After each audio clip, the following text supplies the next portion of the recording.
un imperio sobre el que no se ponía el sol.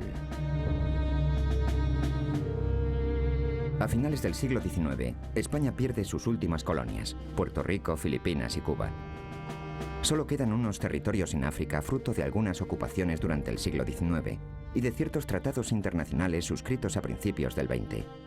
La vocación colonial e imperial de España, que había asumido en otro tiempo un carácter universal, se había reducido en el siglo XX a unos pueblos que parecían necesitar más ayuda e inversiones por parte de la metrópoli que las riquezas y beneficios que se podían obtener de ellos. No era precisamente el dorado con el que soñaban los colonizadores españoles.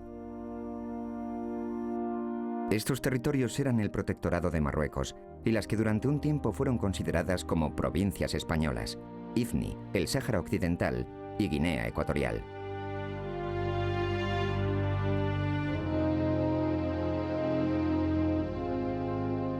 Hay toda una tradición, diríamos, historiográfica, de que España tuvo un mandato para África siempre desde el testamento de Isabel la Católica, pero la realidad es que la presencia de España en África se renueva o se multiplica como consecuencia del reparto de África a finales del XIX y del juego europeo que postulaba que era potencia europea en el sentido de que tuviese alguna expansión colonial. España tenía una necesidad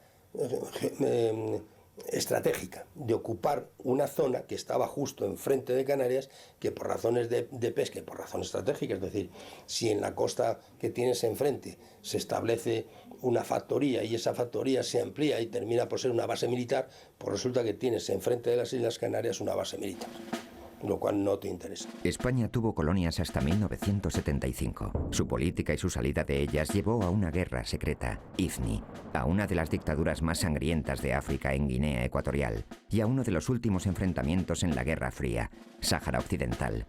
Sin embargo, apenas existe en nuestra memoria. ¿Por qué no se produjo ninguna reacción en el pueblo español?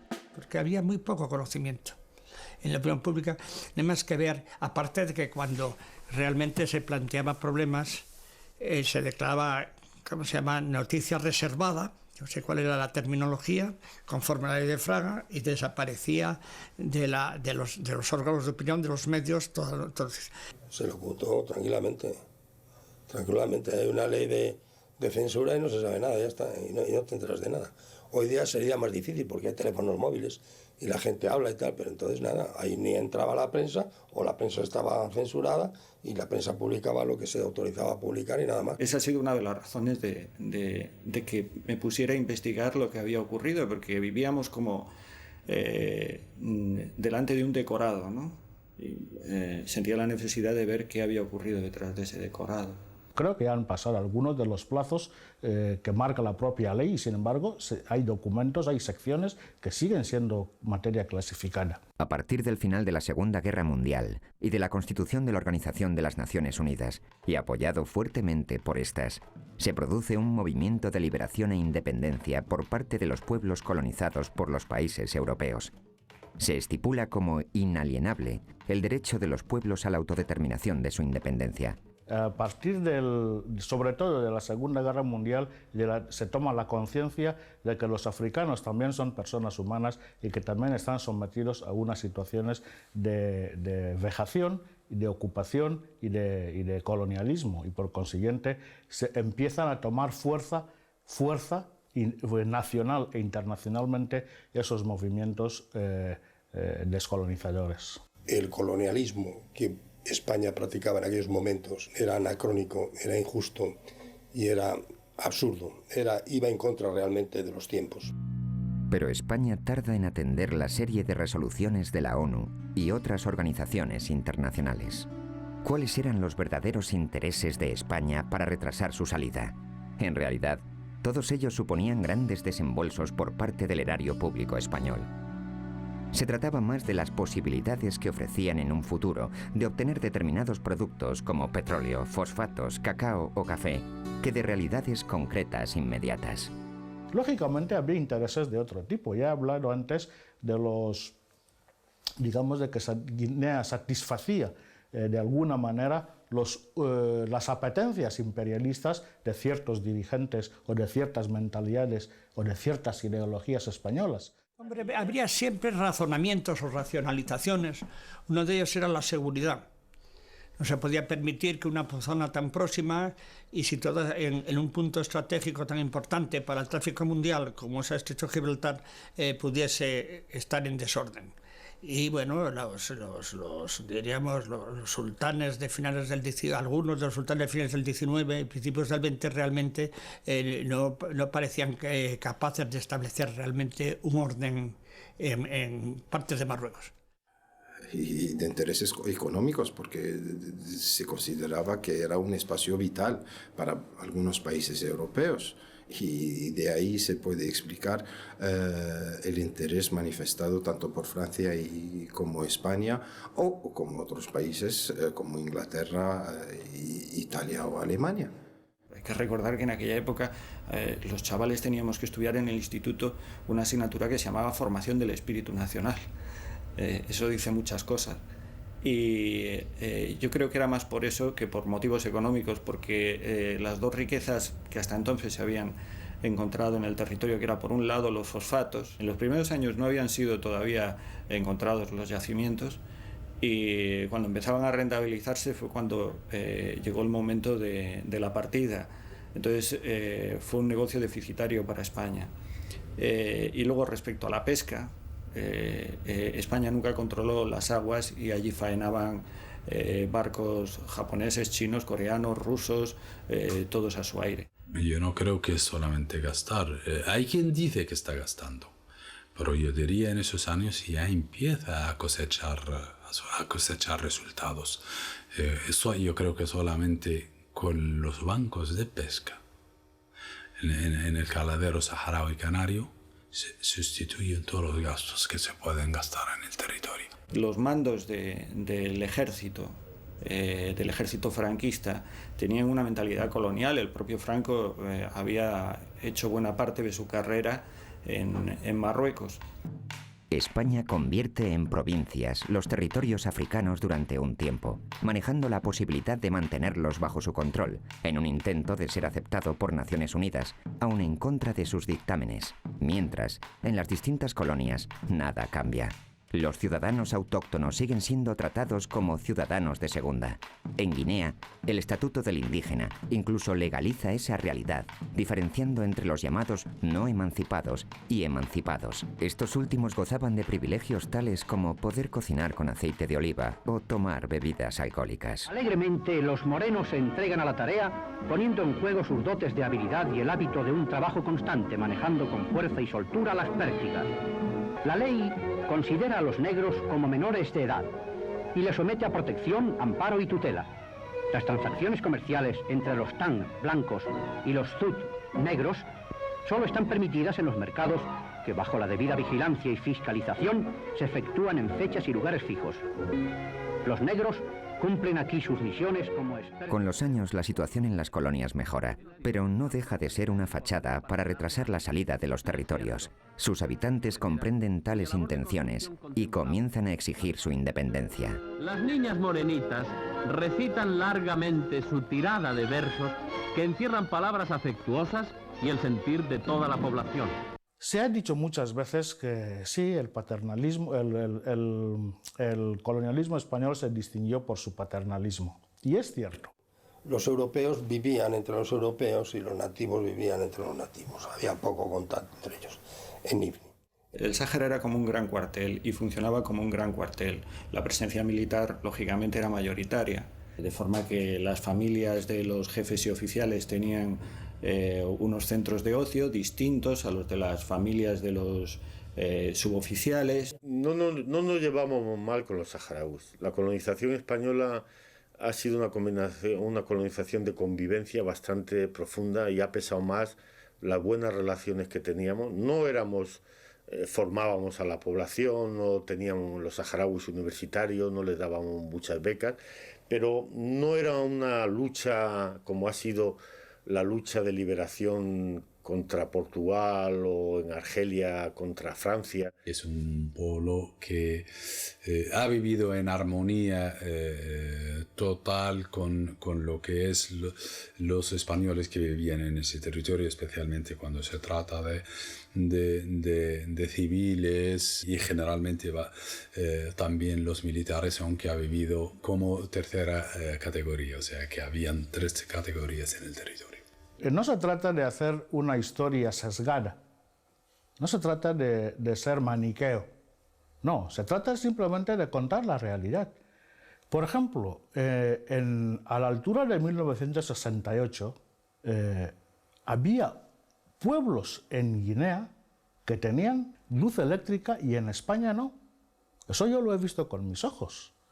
De manera que en Guinea, digamos que hubo un cierto desarrollo.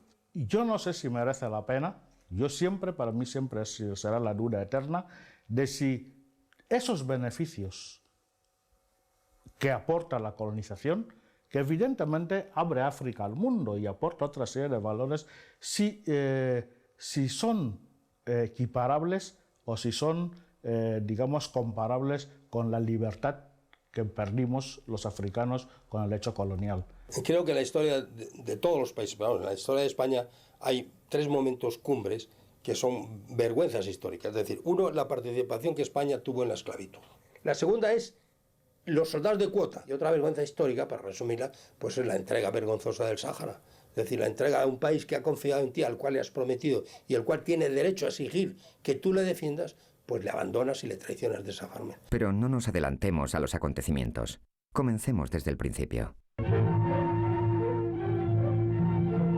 En el territorio rifeño del Protectorado de España en Marruecos ha sido objeto de notables reformas forestales realizadas por el Servicio Agronómico de Obras y Mejoras Rurales.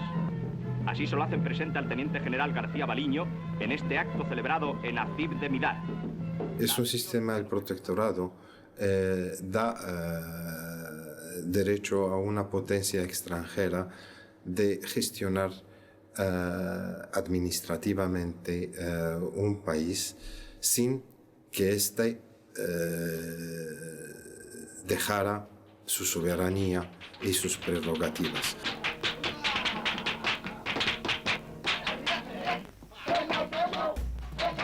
Con la vuelta de Mohamed V del exilio y la finalización del protectorado en la zona francesa, España decide cesar su presencia en la parte norte de Marruecos y reconocer su independencia.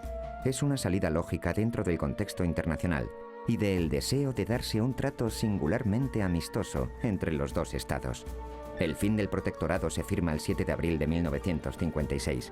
Se acaba así el tiempo de ocupación española de Marruecos que tantas vidas costó en las ya casi olvidadas guerras de África.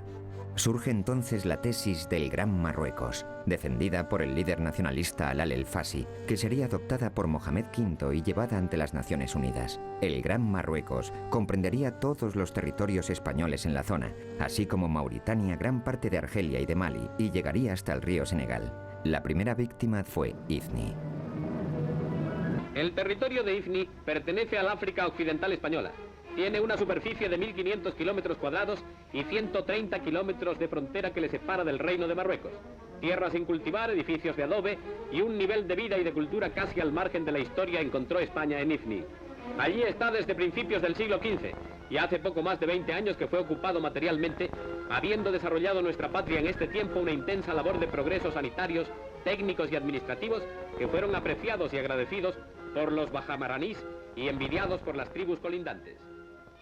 La resistencia al principio era resistencia popular, manifestaciones que no tardó en transformarse en resistencia armada que se conoció como la resistencia y movimiento Ejército de Liberación. Durante el año 57 se produce la llamada Guerra Secreta de Ifni, de la que apenas se tienen noticias en España a través de los medios de comunicación. La conocida por algunos militares como la Guerrita duró 8 meses, produjo 300 muertos y unos 500 heridos. La causa fueron los ataques a las posiciones españolas por parte del llamado Ejército de Liberación Marroquí. España se vio obligada a pedir ayuda a Francia y tras una operación conjunta que se llamó Tey de Écubillon, finalizaron los enfrentamientos. Hasta Sidi Ifni llega en avión una embajada española de arte, alegría y generosidad. Tras el cálido recibimiento en el aeródromo de la capital, los artistas españoles que van a actuar ante nuestros soldados en la Nochevieja se trasladan al casino de Sidi Ifni, donde descansan unos momentos antes de comenzar su actuación. Escoltados por la mayor simpatía, hacen su aparición en los campamentos. Carmen Sevilla, madrina de la segunda bandera de paracaidistas, despierta el entusiasmo de los soldados en uno y otro campamento. No le faltan acompañantes espontáneos para el baile sobre el tablado. A los artistas les son impuestas las insignias de las unidades. Sidi Ifni, la capital, se mantuvo amurallada por el ejército español durante 11 años, pero a pesar de la victoria final, fue integrada a Marruecos junto con la parte sur del protectorado. Las causas de la entrega se mantienen ocultas, pero la demostrada debilidad de las posiciones y la negociación para la devolución de prisioneros parecen ser las causas que empujaron al gobierno de Franco a esa decisión. Realmente no es que Ifni sea indefendible, sino que el precio de defender Ifni no merece la pena, porque además el valor estratégico de Ifni, una vez desaparecida la zona sur del protectorado, era prácticamente nulo. O sea que es una operación de liquidación lógica. Era una plaza muy difícil de defender jurídicamente, aunque el pacto de 1860 es a perpetuidad, pero es difícil de mantener porque se hacen unas condiciones, es decir, entraba totalmente dentro de la ley anticolonialista. De hecho, en todas las resoluciones de la ONU de todos esos años aparece Ifni a descolonizar. Es una de las exigencias de la ONU, la descolonización de Ifni. El territorio de Ifni fue ocupado finalmente por Marruecos el 31 de julio de 1969, día en que España arría su bandera y es sustituida por la marroquí. Los marroquíes que vivían allí y que ya habían visto lo que había ocurrido en el año 58, cuando se había entregado el resto de Ifni a Marruecos, cómo había empeorado su calidad de vida, nos despidieron con mucho sentimiento, pero la salida fue totalmente escalonada, pacífica. Es una recuperación de una parte del país que estaba arrebatada bajo dominio extranjero durante mucho tiempo. Entonces ha sido un momento de gran alegría y satisfacción en Marruecos de recuperar esta parte y continuar a reivindicar la recuperación de las otras partes. Lo que no se obtuvo fue un precio de contrapartida suficiente por parte de Rabat, por parte del sultán. Hasta que la construcción del puerto esté concluida, los embarques se efectúan cargando a brazo las gabarras varadas en la playa. Los negros cumplen aquí sus misiones como expertos obreros portuarios. Así es el panorama de la vida y el trabajo de la Guinea española que hemos querido captar y reflejar en nuestro reportaje. La riqueza y el esfuerzo... La descolonización de Guinea pasó por distintas situaciones hasta su independencia, de colonia a provincia, de provincia a autonomía, de una independencia tutelada a una independencia total, cuya problemática política no ha dejado de estar presente desde los casi 30 años transcurridos desde entonces. El régimen autónomo, que duró aproximadamente 4 años, fue hasta ahora el periodo en el que el guineano ha disfrutado de mayor libertad e incluso, yo diría, de mayor estabilidad, tanto económica como social. Pero quien mandaba debajo de los cargos, quien realmente sostenía la estructura de aquel gobierno, todo el mundo sabía que seguía siendo el colonialismo español. Claro, lógicamente aquello no podía funcionar, porque la gente ya no estaba contenta, ya no se conformaba con que su alcalde fuera negro. Quería que el alcalde tuviera un poder efectivo para poder decidir las cuestiones referentes a su municipio. Se crea entonces una situación contradictoria. En Guinea, que es considerada aún como provincia española, existen los partidos políticos y hay un proceso democrático, mientras en la metrópoli hay una dictadura que gobierna con mano de hierro. Conseguimos que el régimen de Franco admitiera nuestra propia identidad. Y eso yo creo que es una victoria del pueblo guineano que se debe recordar por lo menos de vez en cuando. Gente de mi pueblo con la que yo he hablado, o gente de cualquier pueblo de Guinea con la que he hablado, que no saben leer ni escribir, pero saben lo que es la libertad. ¿Fue prematura la salida de España de Guinea? ¿Estaban preparados los guineanos para gestionar su propia independencia? Efectivamente, Guinea Ecuatorial no estaba preparada, y eso hay que admitirlo. ¿Pero por qué no estaba preparada?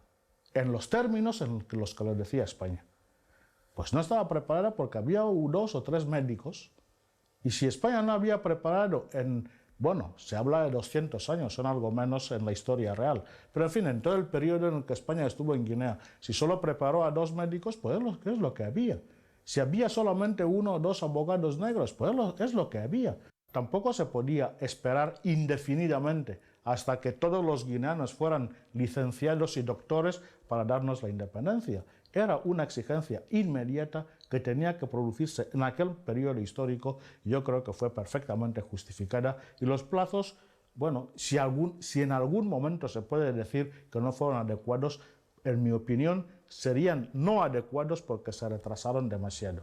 Si la independencia, en vez de producirse 8 años después de que el resto de los países vecinos se hubiese producido 8 años antes con los demás países vecinos, posiblemente las cosas hubieran sido diferentes. Pero claro, es un ejercicio que ahora mismo solo podemos dejar ahí, en una mera especulación. Sorprendentemente, Francisco Macías, candidato de última hora, sin ni siquiera un partido político oficial y asesorado por un abogado español, García Trevijano, gana las elecciones.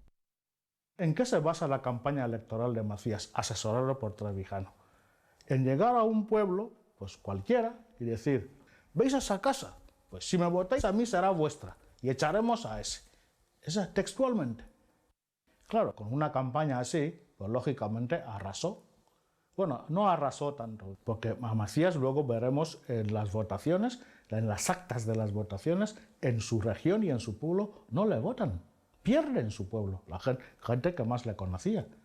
En su pueblo había sido también alcalde de su ciudad natal, Mongomo, pierde en Mongomo. Pero el resto del pueblo que no le conocía, pues lógicamente empieza a crearse esa personalidad de patriota, de anticolonialista, e incluso de racista, de antiblanco, cosas que entonces vendían. La accidentada elección de Macías como presidente acabó con el prometedor proceso democrático en Guinea Ecuatorial. ¿Qué pasó? Pasó simplemente que la independencia no fue la libertad. Vino Macías, tomó posesión el 12 de octubre del 68 y el 5 de marzo del 69 abolió la Constitución, abolió los partidos políticos, fundó las Juventudes en Marcha con Macías, que eran bandas de mozalbetes que se dedicaban a apalear a la gente. La represión que hubo el 5 de marzo y días siguientes en Guinea Ecuatorial es una cosa inenarrable. Por todos los relatos que tengo, todos los trabajos de campo que he hecho para escribir mis libros y mis artículos y reconstruir aquel periodo, pues caramba, son testimonios aterradores. En fin, desde mujeres violadas con palos hasta, yo qué sé, en fin, todo, cosas increíbles. Los enviados del gobierno de la península hicieron la vista gorda ante todas las irregularidades del proceso electoral. ¿Tenía España prisa por salir de Guinea? Efectivamente, lo creo. Creo que España quería desembarazarse del tema de Guinea y, en fin, y ya está. Y además, España quería plantearlo como una descolonización modélica. No hay más que ver los periódicos de entonces, el ABC, los que hay en las hemerotecas. Son entusiastas. ¿Qué hizo España ante esa situación? ¿Pudo España haber evitado ese desenlace? Bien. Yo suelo ser muy cauto, quiero ser muy cauto en la atribución de responsabilidades. Por un lado, alguien podría decir, bueno, España nos abandonó. Bien, yo creo que tendría razón. Otros dicen, y también tienen razón, que ya éramos independientes. Y que ese es el precio que tenemos que pagar por nuestra independencia. Yo no sé si es el precio que teníamos que pagar, pero lo que sí es cierto es que la independencia significaba que teníamos que asumir nuestros propios destinos. Y después de la independencia, pues simplemente se borró Guinea del corazón y de la conciencia de los españoles porque el régimen de Franco lo decretó materia reservada. Ante el fiasco que se produjo 4 o 5 meses después de la independencia, decidieron tirar por la calle en medio, que era declararlo secreto oficial y que nadie hablase de Guinea en España. Nosotros somos responsables de lo que nos está pasando. Y eso nos obliga a reflexionar mucho más sobre lo que está pasando y actuar en consecuencia. No limitarnos a mirar y a esperar que otros vengan a sacarnos las castañas del fuego. Somos independientes, somos mayores de edad y tenemos que ser consecuentes con esa independencia si no queremos ser colonizados de nuevo.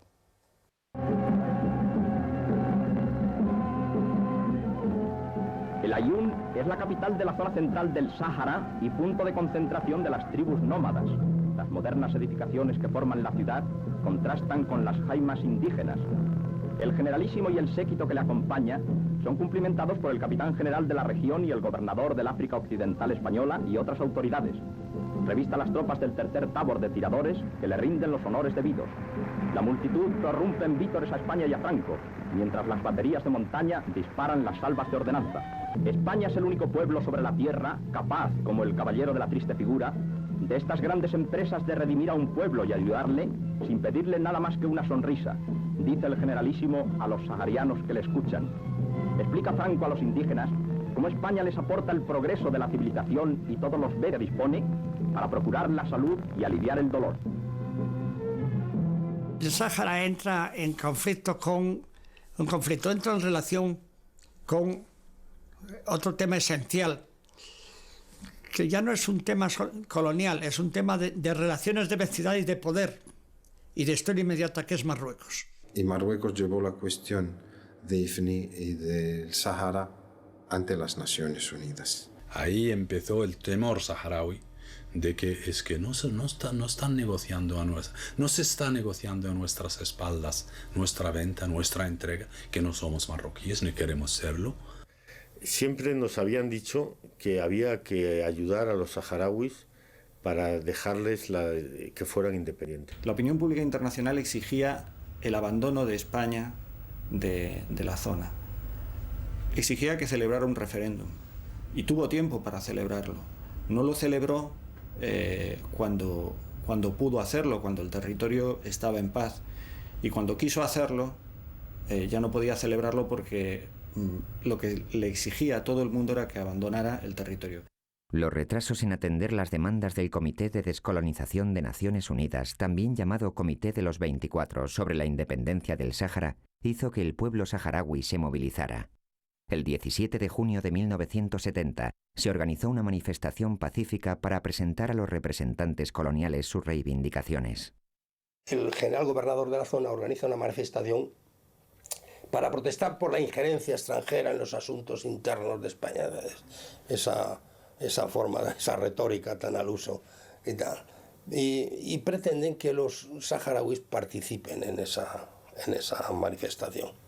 Pero los saharauis se habían reunido allí por otra razón, porque querían presentarle al general gobernador un pliego de petición. Incluso había una carta muy entrañable, pero en la cual de una forma muy pacífica, muy lógica, muy racional y muy bien hilvanada, pedían a España eso, que España les apoyara para llegar a la mayoría de edad y poderles dar la independencia en unas condiciones aceptables. O sea, eran inteligentes los saharauis, sabían muy bien lo que pedían y eran muy prudentes además lo que pedían.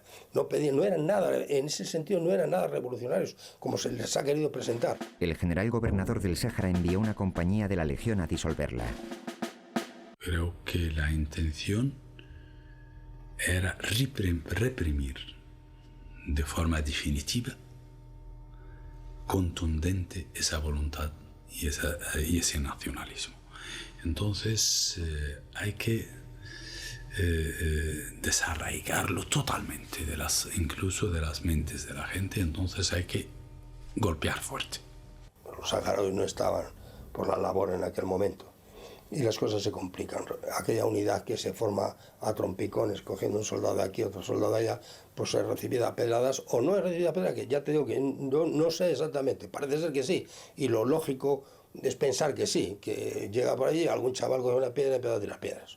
Bueno, aquello terminó mal, terminó con tiros y hay muertos.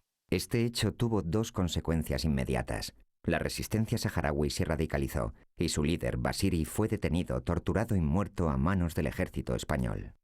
Se había producido ese hecho que te he contado antes del año 70, que va a terminar en que el año 73 se organice el pueblo saharaui en su frente de lucha, que es el Frente Polisario. Del 28 y el 29 de abril de 1973 se crea y se funda el Frente Popular para la Liberación de Sagui el Hamara y Río Oro, el Frente Polisario, en Zuerat, norte de Mauritania. Es el salto de un método a otro, de la lucha pacífica a la lucha armada.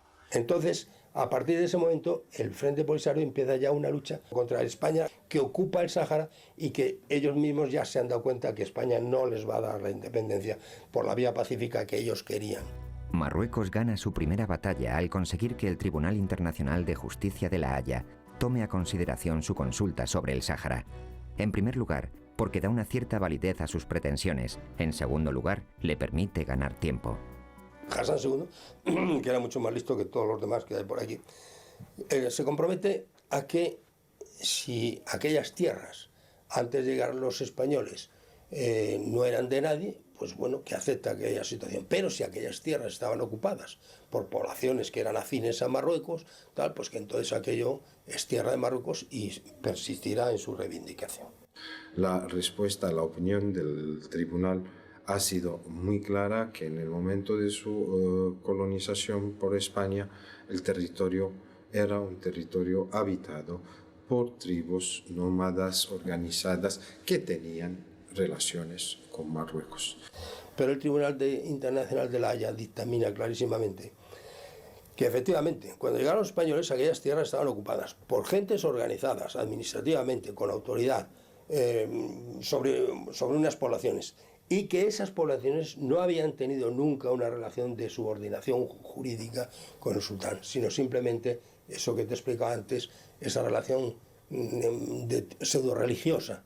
Es decir, en algunas zonas de la zona norte se decía la oración del viernes en nombre del sultán, pero solo por parte de algunas tribus, y además el dictamen del Tribunal de La Haya lo dice así, solamente algunas tribus, pero solamente algunas tribus rendían ese tipo de pleitesía al sultán. El resto es el Tribunal de La Haya, dice que es perfectamente independiente y que no tiene nada que ver con Marruecos. Esto está muy indicado y muy claro en la resolución de La Haya, no deja ningún lugar de dudas para que el Sáhara ha sido siempre un territorio bajo la soberanía de Marruecos. El dictamen de la Corte Internacional de Justicia de La Haya de 1975 demuestra la falsedad del planteamiento marroquí. No tiene ninguna base legal, ni la marroquí ni la mauritana. Ninguna base legal. Son ambiciones expansionistas. Fuerte de esta opinión y de su convicción por la legitimidad de su causa, Marruecos organiza la Marcha Verde, que fue una obra maestra de Su Majestad Hassan II, que hizo que Marruecos recuperara sus territorios del Sáhara de manera pacífica. No me sirve para nada, señor presidente, el que me digan que abrigan propósitos pacíficos. El que abrigue propósitos pacíficos, que se quede en su casa. Eso es la mejor solución para todas estas crisis y tensiones. Llegar a un territorio donde no es posible albergar a una masa humana de 350.000 personas es cuando menos disparatado. Por eso nosotros queremos pedir amparo a este Consejo de Seguridad. El territorio al norte de la frontera está sembrado de minas. Dentro de nuestro territorio mismo se han sembrado por terroristas marroquíes numerosas minas.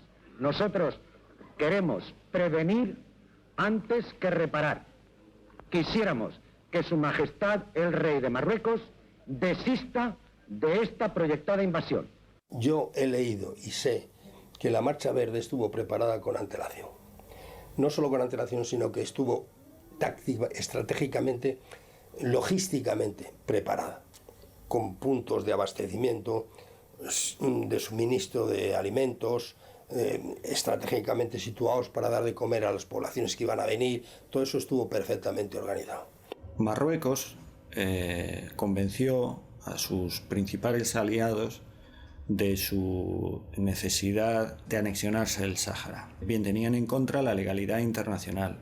Entonces, sus aliados se pusieron a estudiar una fórmula que evitara un conflicto bélico con España, pero que le permitiera recuperar el territorio. Se formó un gabinete de estudios estratégicos con asesores norteamericanos y con dinero de los países del Golfo. Y ahí fue donde decidieron movilizar a una cantidad determinada de gente que avanzara sobre el Sáhara, pues para forzar a España a pactar. Les prometían que era el Dorado, la tierra prometida, que era el paraíso, que iban a encontrar riquezas, que iban a encontrar los brazos abiertos de los saharauis que les iban a recibir como liberadores y que eso iban a tener una nueva vida. Y entonces, engañados, era solo una coartada para que el ejército marroquí, los carros de combate, todo el mundo, llegase por detrás ocupando el territorio. En la Marcha Verde, el frente de la Marcha Verde tiene dos zonas.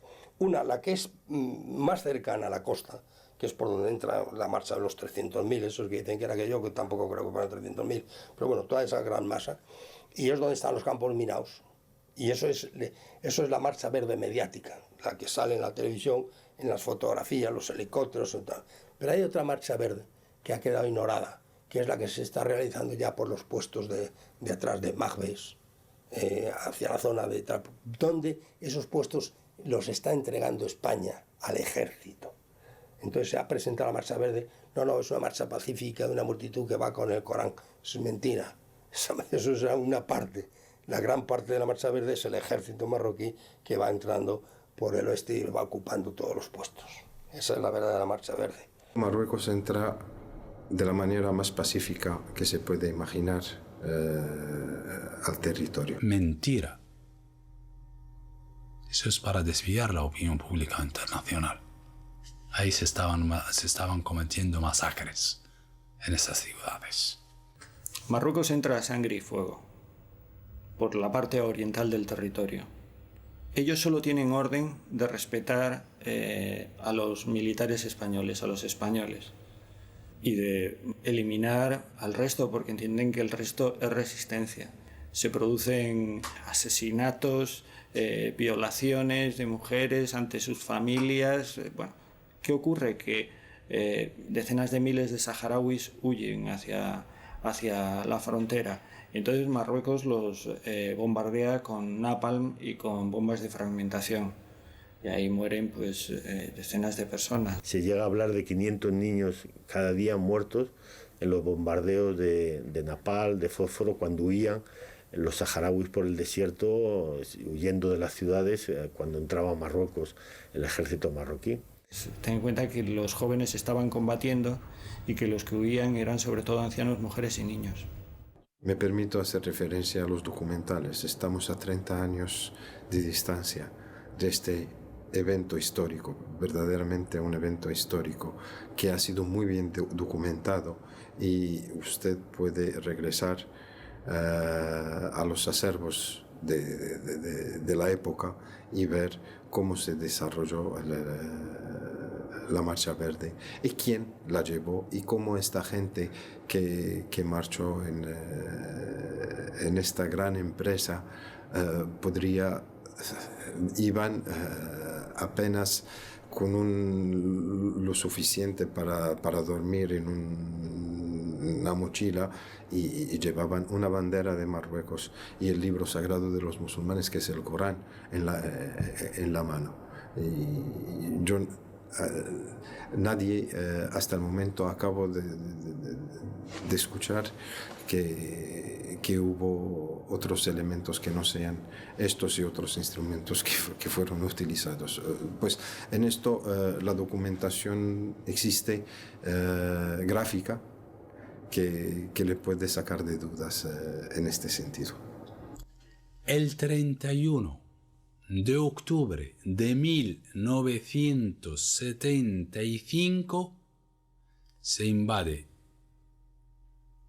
Jdería, Echedería, Jausa y Farsia. El 31 de octubre de 1975 capturamos el primer prisionero marroquí dentro del territorio del Sáhara Occidental. Tahiri Taher, con nombre y apellido. Esto es, que finalmente la Marcha Verde se convierte en una escenificación para los medios internacionales, cuando el acuerdo ya está resuelto y se está llevando a la práctica en otro extremo del territorio. Mientras todas las cámaras de todas las televisiones, de todas las cadenas de televisión del mundo, mientras todos los medios de información están enfocando el puesto Betah,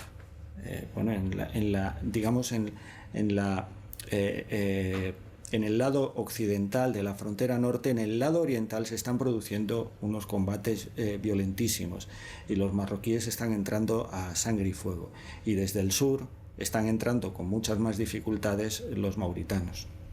Es una cuestión de opiniones si esta gente está opinando libremente y expresando una opinión que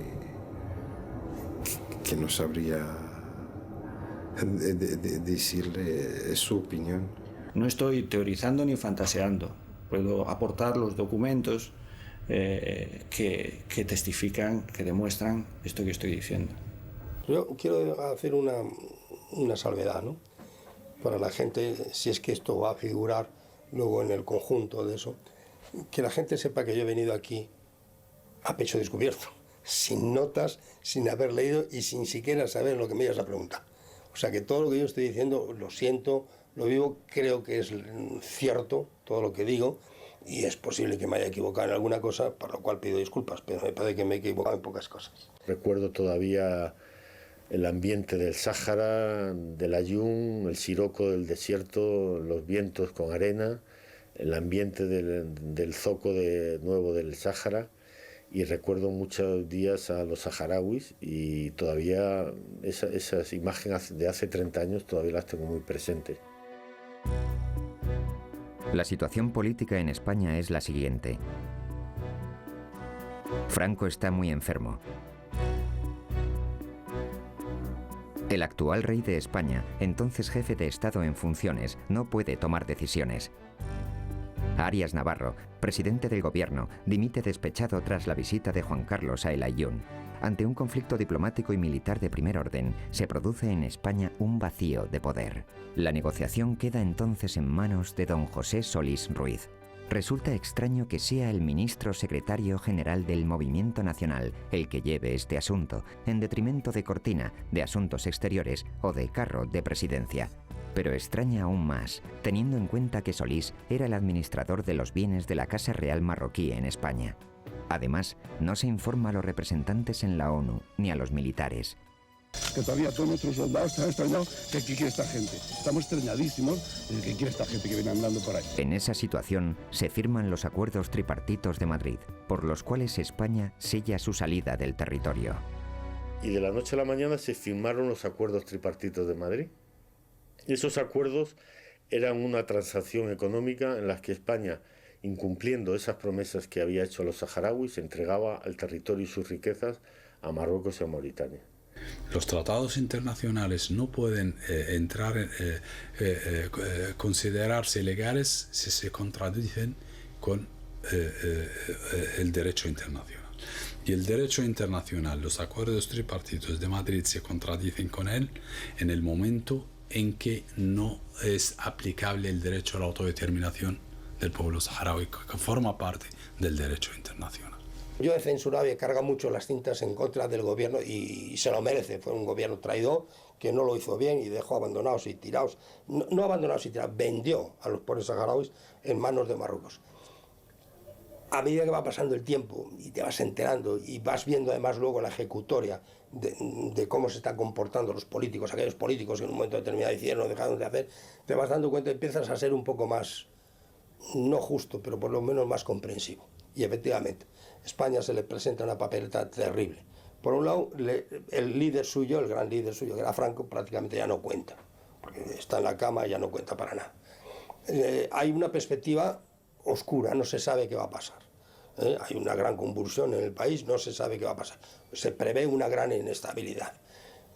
Hay unas circunstancias que hacen que verdaderamente aquel gobierno era un gobierno que no tenía fuerza para nada.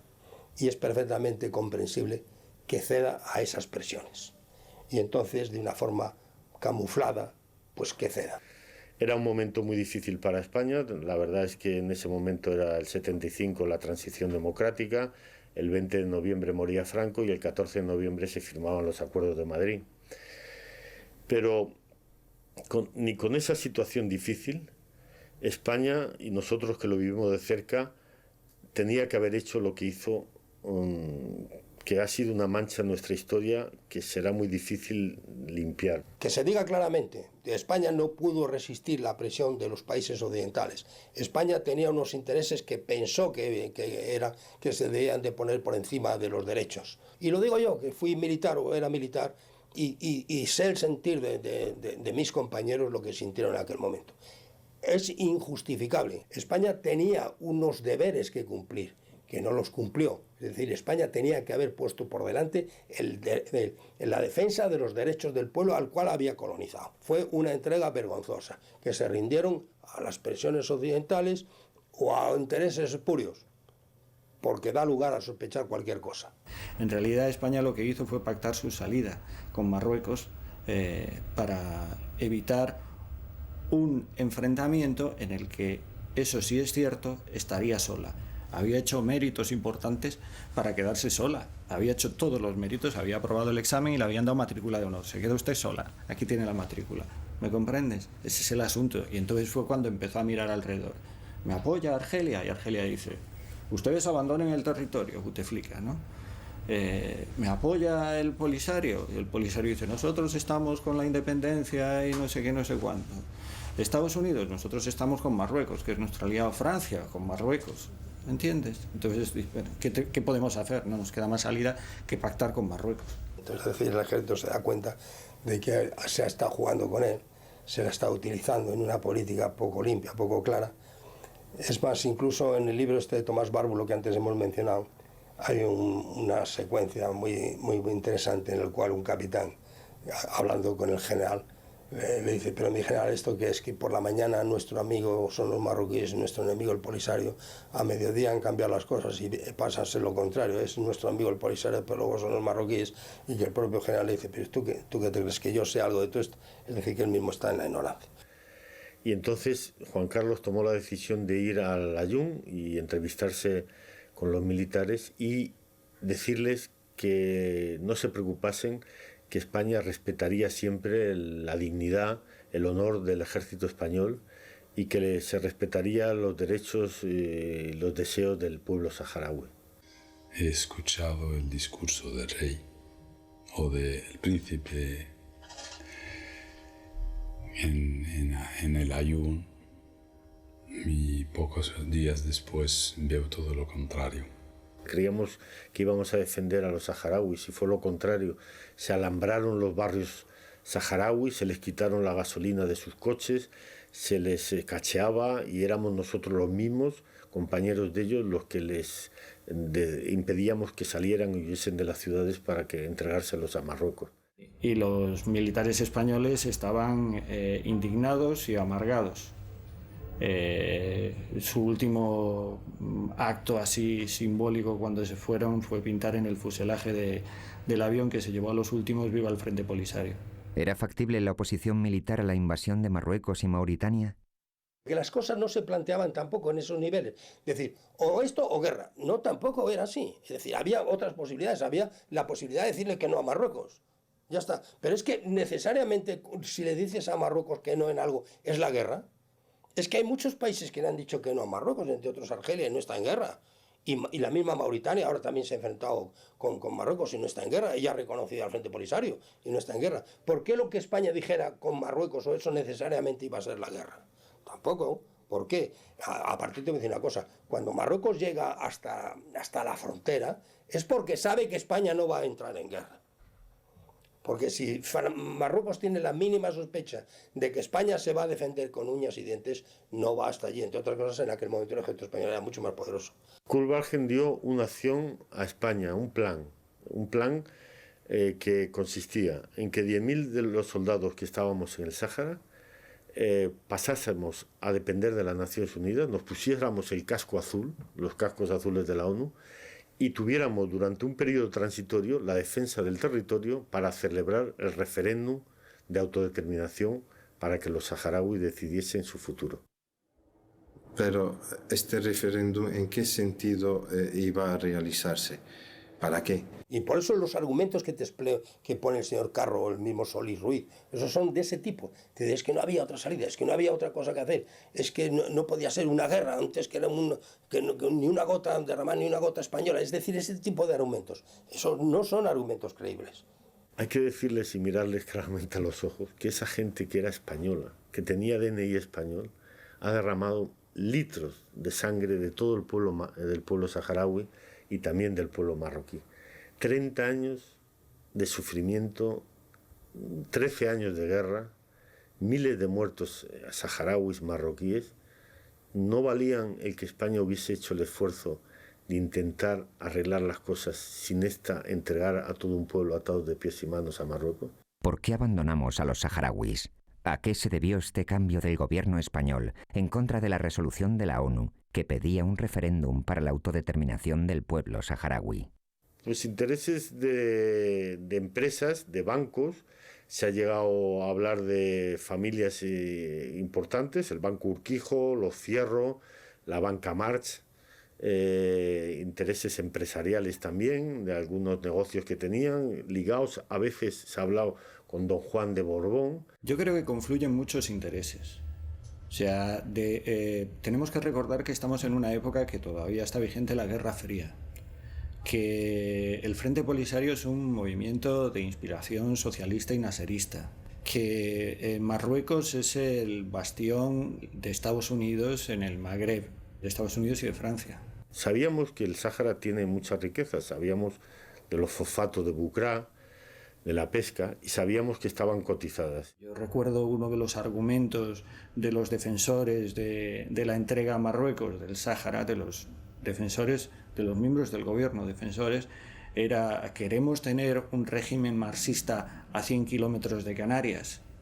Bueno, en eso se traducen todos los intereses geopolíticos, económicos y demás, ¿no? No es el caso, porque el Frente Polisario, hasta hoy, estoy hablando del día 1 de julio, si no me equivoco, 2005, jamás ha recibido una ayuda del bloque socialista. Ni un arma, ni un cartucho. Y desafío que no puede demostrar lo contrario. En aquel momento en que Franco se había beneficiado del apoyo americano, el régimen, el mundo occidental en contra del mundo socialista, toda esa parafernalia retórica, todo eso tal, como de repente le dices que no a los americanos. Bueno, yo lo hubiera entendido, no lo hubiera aceptado, pero bueno, lo hubiera entendido. Pero es que no dicen ese tipo de razones, no, quedan en la ambigüedad de la sangre española, los intereses de España. Pero nadie habla de los derechos de los saharauis, que es lo que verdaderamente hay que defender. No se puede estar siempre por delante de la política diciendo los intereses. Oye, vamos a empezar una política algún día en que hable de derechos y de defender derechos y de ética. Creo que la situación del Sáhara es una injusticia más dentro de las muchas que hay en el mundo y especialmente en África. Pero también creo que a nosotros nos atañe de una manera especial por la responsabilidad histórica que tenemos en esa injusticia. Reiterar mi agradecimiento y mi reconocimiento a la sociedad española, que ha sabido acompañarnos estos últimos años. Muchas cosas estamos de acuerdo con Marruecos. Somos vecinos, tenemos que llevarnos bien, pero no tomaremos a los saharauis como moneda de cambio, su derecho, para llevarnos bien con Marruecos. Una vez el rey de Marruecos hace tremolar la bandera nacionalista sin medida, el nacionalismo lo arrollará. terminará por arrollarlo. Lo que nos une a España y une España a Marruecos no es solamente un proceso, un periodo, son siglos y siglos de convivencia y de, en muchos sentidos, interdependencia que nos llevarán, a pesar de baches y de huecos de desconocimiento que surgir en una época o en otra, a entendernos mejor, a cohabitar y a hacer el mejor aprovechamiento posible de este espacio común que tenemos, que nos une, que es el estrecho.